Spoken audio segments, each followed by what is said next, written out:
Now, this particular hour, we're talking about 16 days of activism against gender-based violence. Do you know what gender-based violence is? And if you experience it, do you know where to report? Last year, the Ministry of Gender Affairs launched a gender-based violence hotline, which means if you experience any gender-based violence, you can send a message. It's a toll-free line, 1195. And you can get access to rescue centers, you can get access to hospitals, and you can get access to free legal aid. And in studio, we've got a lady who experienced something absolutely traumatic. And she's here to share her story. Welcome in studio, Wendy Kemunto. Wendy, how are you? Thank you. I'm doing good. Thank you for having me. It's great to have you here in studio this morning. And we're just going to get right into it. Wendy, you're a musician. A daughter, a friend, but something happened. Please tell our listeners what happened. On the eve of my birthday last year, unfortunately, circumstances occurred that later led to me being assaulted and abused by two men. And it led into a series of events where I later came out with my story, and it went viral. Yeah. So when did this happen? It happened last year on my birthday on 10th February. February. Yes. When this incident happened, what was your first reaction? I went in a state of shock. I was confused. I was in denial. I was in pain. Was it pain physical? It was both physical, emotional, mental. And I didn't know what to do. I did not, because, it's not like you expect something like that to happen to you. Yeah. So I was just in a very bad place. Did you have anyone to call? Because I can imagine this is the day of your birthday. Lots of celebration. You're excited. You're looking forward to the new year. And then this has happened. Two men have taken advantage of you, and you've woken up. This is the next morning. Who was your first call? I called a friend. I told them, this is what happened. I'm confused. I don't know what to do. Kindly help. Just tell. I don't know. Basically, I did not know what to do. Was your friend male or female? It was male. He was male, and I tried reaching my other friends, of course, my best friend who's female, but I couldn't get to them, so I called him. He's a very good friend of mine, and that's when, he took the measures. He took me to hospital, gave me a change of clothes. So at least, from then on, I was able to start the process of, reporting and all that. When you told your friend, what was his response towards, because you had woken up the next morning and you're like, this happened last night. What was his response? He was also shocked, and naturally any close friend of mine would want to, give me their number or contact, this is not right, it's not fair. But at that time, I was just in a very dark place, so the best they could do for me at that time was take me to hospital, ensure that, I get treatment for the trauma that I had gone through. Yeah. All right. So your friend comes, takes you. Did you first go to hospital? Did you go to the police station? Where did you go first? I first went to hospital. And when I saw the doctor, I just went straight to the point. I just told him I was raped. I don't know what to do. I don't know what you guys do, but just help me. Yeah. Was the doctor forthcoming? Were you received ideally, or was it something that made you feel like I need to go back home with my information? The doctor was shocked. He was also taken aback. He didn't know what to do as well. So he even had to step out, talk to a nurse to advise him, okay, do we even have a rape kit in the hospital? So I was a bit also confused and overwhelmed, like that the doctor didn't know how to handle it. Yeah. So I was even more scared. And they finally told me they don't have it. So they recommended that I go to a hospital the next day. But by that time, where's the evidence? I was just, So the hospital didn't have a rape kit? No. Wow. They didn't. So how do they then test you? Yeah. To know that this actually happened? And this affects the evidence that would be there to build a case. Exactly. So then you went to the hospital. Did they treat you? They just did a blood test, and that was it. Because they didn't have the rape kit. They just told me, tomorrow go to this hospital, and that was it. I wasn't told anything else. So for me, in that state, I couldn't go through it with it again. I was crying. I was a mess. I just went home and locked myself and just kept quiet. Wendy, at this point, what was going on through your mind? I wasn't thinking straight. I was like, why did this happen to me? How could these guys take advantage of me?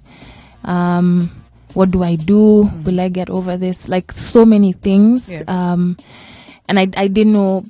I was like I said, I was very confused. I did not know anything. So the best I could do for me at that moment was just to keep quiet about it and try and not think about it and move on. Did you at any point feel shame? I did. I felt ashamed. I felt it was my fault. I felt maybe if I didn't leave the house on my birthday, nothing would have happened. I just blamed myself at that point. And that's when I decided, even if I speak out, no one would believe me. So I decided, let me just keep it to myself, and hopefully with time, I'll get over it. Your family. At what point did you tell your family? I was planning on telling them, but even just I didn't even know how to tell them. Just sitting down and saying, okay, this is what happened to me. I didn't know how to do it, but I was planning on telling them eventually. But then I that's when I shared my story even before. Yeah. And I had not planned on sharing my story. I shared it out of frustration, out of anger, and why anger? I was angry because a friend of mine had also gone through the same thing like a month before it happened to me. And I saw that she got a lot of hate, a lot of backlash. And I was like, why are you guys hating on her? She's gone through this. You weren't there when it happened to her. And such cases, I felt so angry that when women speak out, they're always, accused that it was your fault, you wanted it. So at that moment, I was so angry, and I just shared everything out of frustration. Even when you see the post that I shared, there's a lot of typos. Yeah. So I was just ranting. So the incident happened, you went to a hospital. You didn't receive the kind of support and treatment that you were expecting in the hospital, or at least expecting. And then you went home. You're holding this secret. Only one friend knows about it. Your family doesn't know about it. How are your days before you decided to speak out? They were hellish. They were dark. They were very bad. Day in, day out, I was thinking of suicide. I was thinking of, why am I still thinking about this? Why is it still bothering me? It was really affecting me. I wasn't eating. I wasn't talking to anyone, even my family. Yeah. I was so withdrawn because I didn't even realize how much it had changed me. So I had lost a lot of weight. I was just really affected. Did you at any one point think, I need counseling? I did. But then for me, what came to my mind was, where do I get the money? Where do I even start from? So, and at that time, I didn't know much about the process of, when you're assaulted, this is what you should do, or I didn't have that information. So for me, I was like, you know what, let me keep it to myself. I was even looking online for online counseling platforms. Did you find any? I didn't. The ones that I got were just, you have to pay, blah, blah, blah. So I was like, okay, it's cool. I'll just keep it to myself. Yeah. Would you say seeing your friend being crucified online triggered you? It did. And when it triggered you, what were you looking for? I wasn't looking for sympathy. I wasn't looking for help. I was just airing out my story. I didn't understand why people would judge someone so harshly on something they have no idea about. And I felt I resonated with her. Yeah. And for some reason, I also wanted to share my story, to I don't know why, I just shared it. Like I said, I hadn't planned on sharing. So I didn't even expect the kind of outcome that it got. Like I didn't know it would go that viral. Before we take a break, I have to ask you this. At any one point, when you were triggered and you were talking online, did you have your perpetrators in your mind? Did you at any point feel you deserved justice, or was it about people need to stop treating people who speak out like this? I'd say it was both. I'd say I did deserve justice. And I just didn't know, I didn't believe I would get justice, but I knew I did deserve justice, and every other woman who's ever gone through it deserved justice.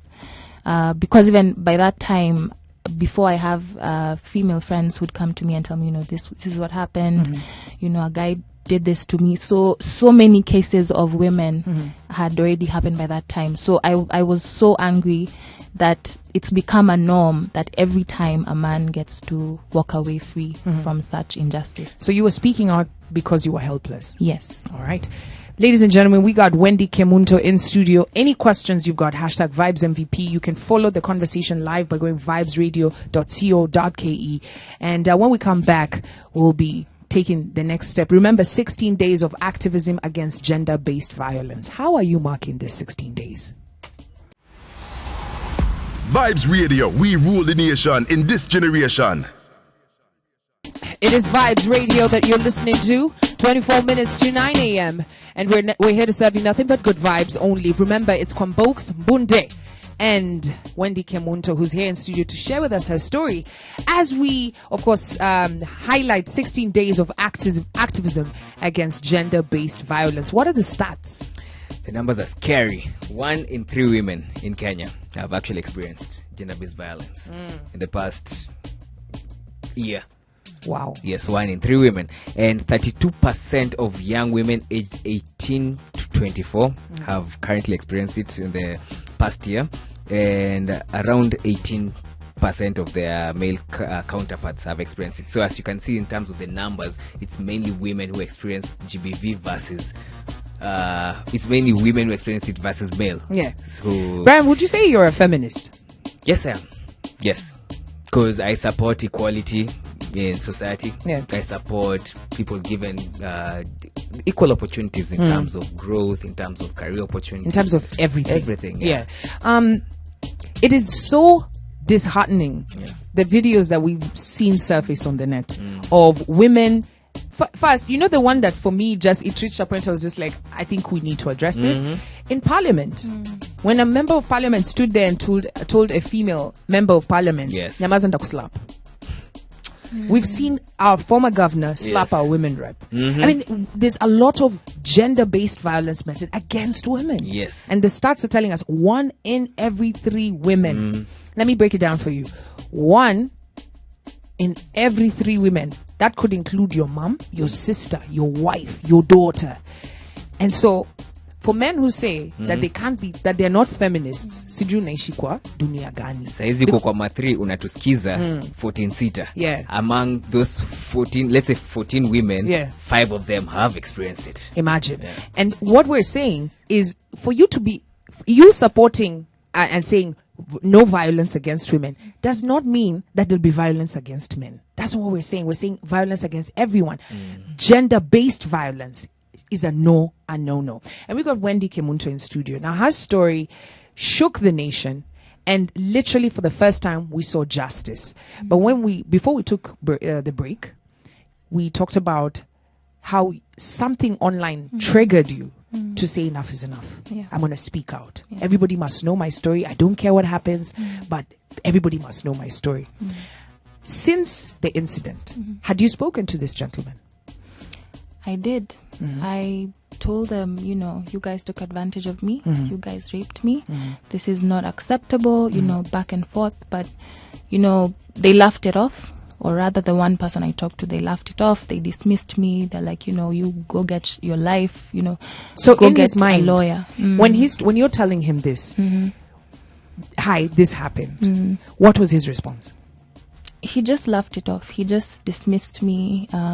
He basically ignored what I said. And for me, that even made things worse. Yes. So until now, I posted the story. That's when now they reached out. They're like, oh, we can talk about it. You don't have to post it and all those things. But I just told them, you're going to pay for what you did, not only to me, but to the other women.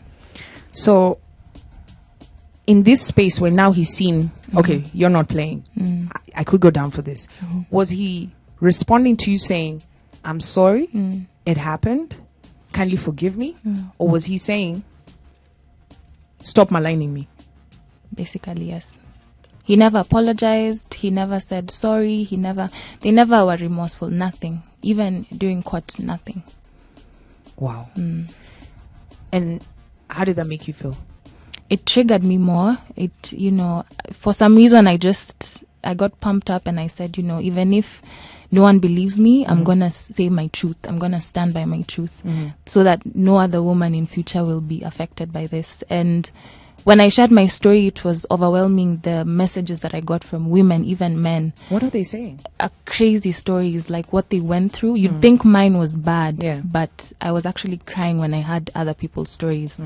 It was a lot. Yeah. So I just decided, okay, then this is actually an issue that needs to be addressed.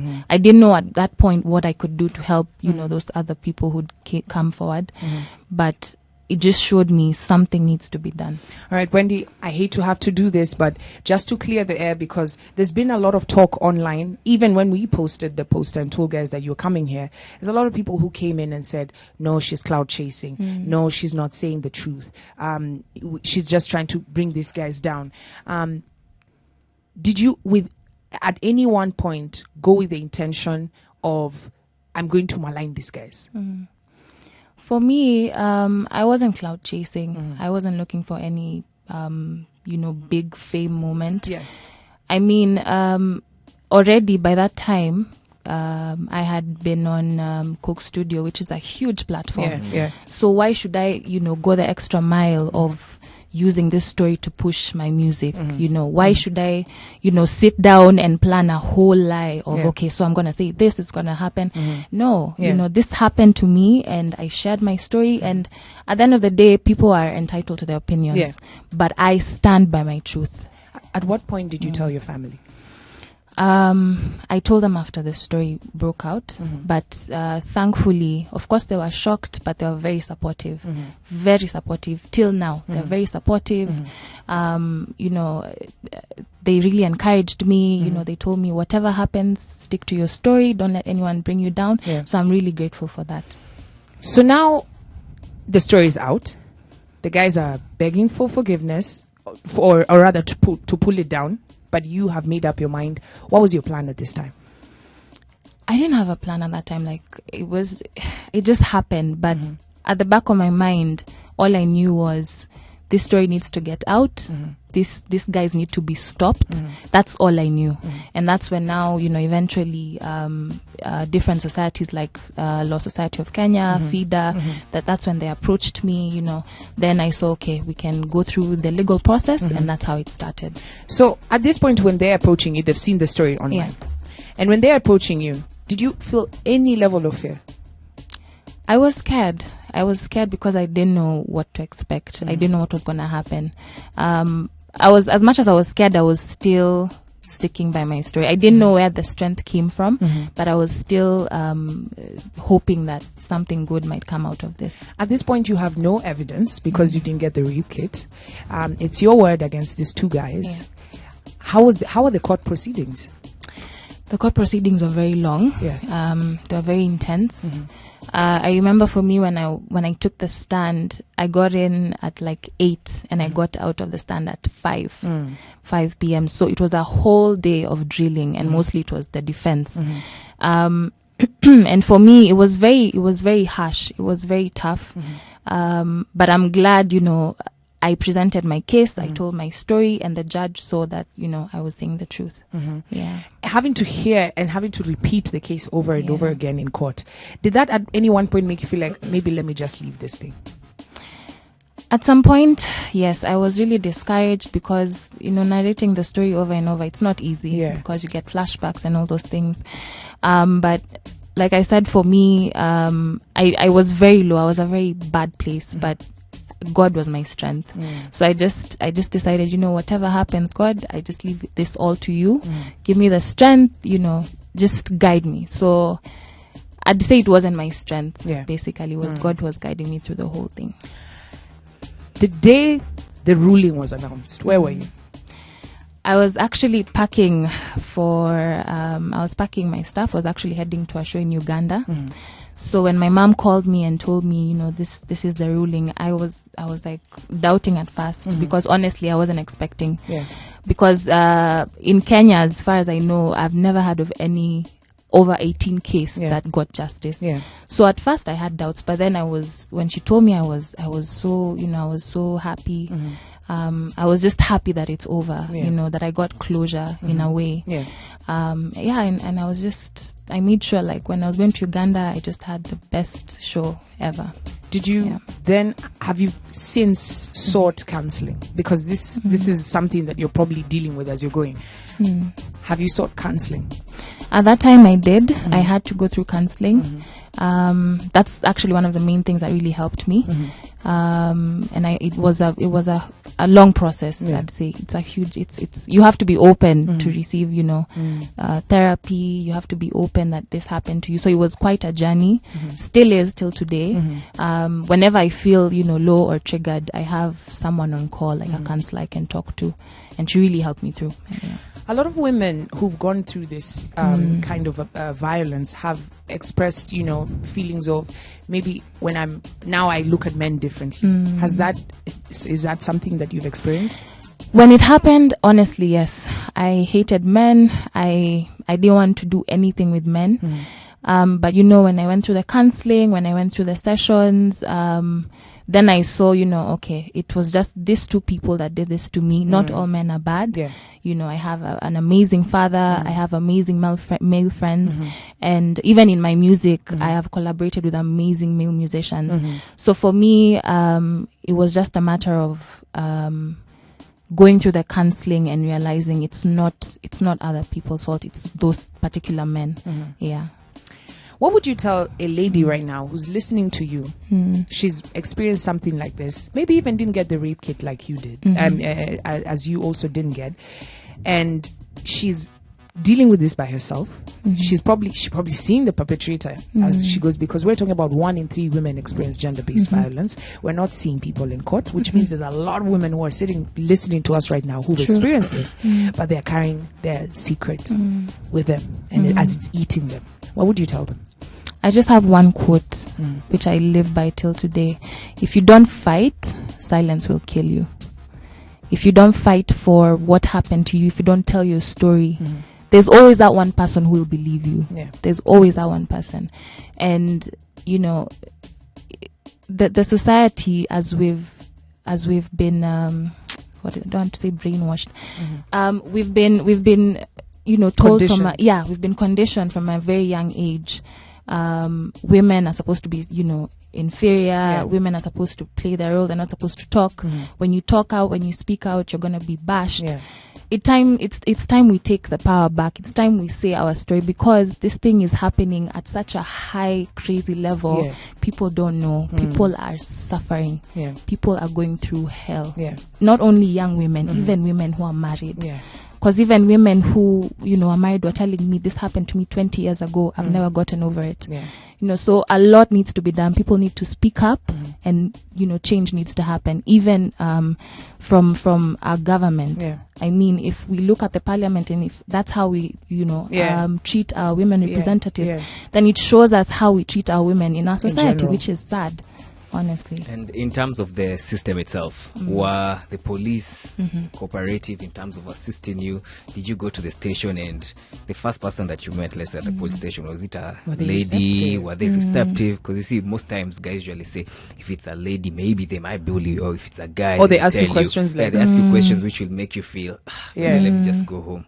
For me, my experience, I'd say yes, it was hard, but what helped me was the attention it got. Okay. But most of the time, when a woman goes to report, most of the time they meet a hostile reception. Most of the time it's men. Yes. They treat you casually. They treat you, they ask you what you're wearing. You took yourself there, so you know. Yeah. So we need to have our police, hospitals. We need to have these people trained on how to handle victims Yeah. on how to deal with the situation. Actually, Yeah. it's interesting that you mentioned that the DCI Yes. had mentioned that in this way to report cases of gender-based violence in police stations and hospitals, they will create a separate force for that. So there will be different officers who are trained who will be seated in these police stations. We're yet to see whether that has been actioned, but we are so grateful, Wendy, that you came to share your story. Powerful story, and it a landmark ruling. For those who don't know, the two gentlemen who committed this heinous crime are now in prison serving a 15-year sentence. Yes. And you did that. And so, ladies, men, you're seated with your pain. It is time to speak up, especially during the 16 days of activism against gender-based violence. Thank you so much, Wendy, for coming through. Thank you. Thanks for having me. We wish you all the best as you move forward. Thank you. By the way, for those who are listening in right now saying, Wendy ni musician, ebu sikia ngoma yake inaitwa Mpenzi.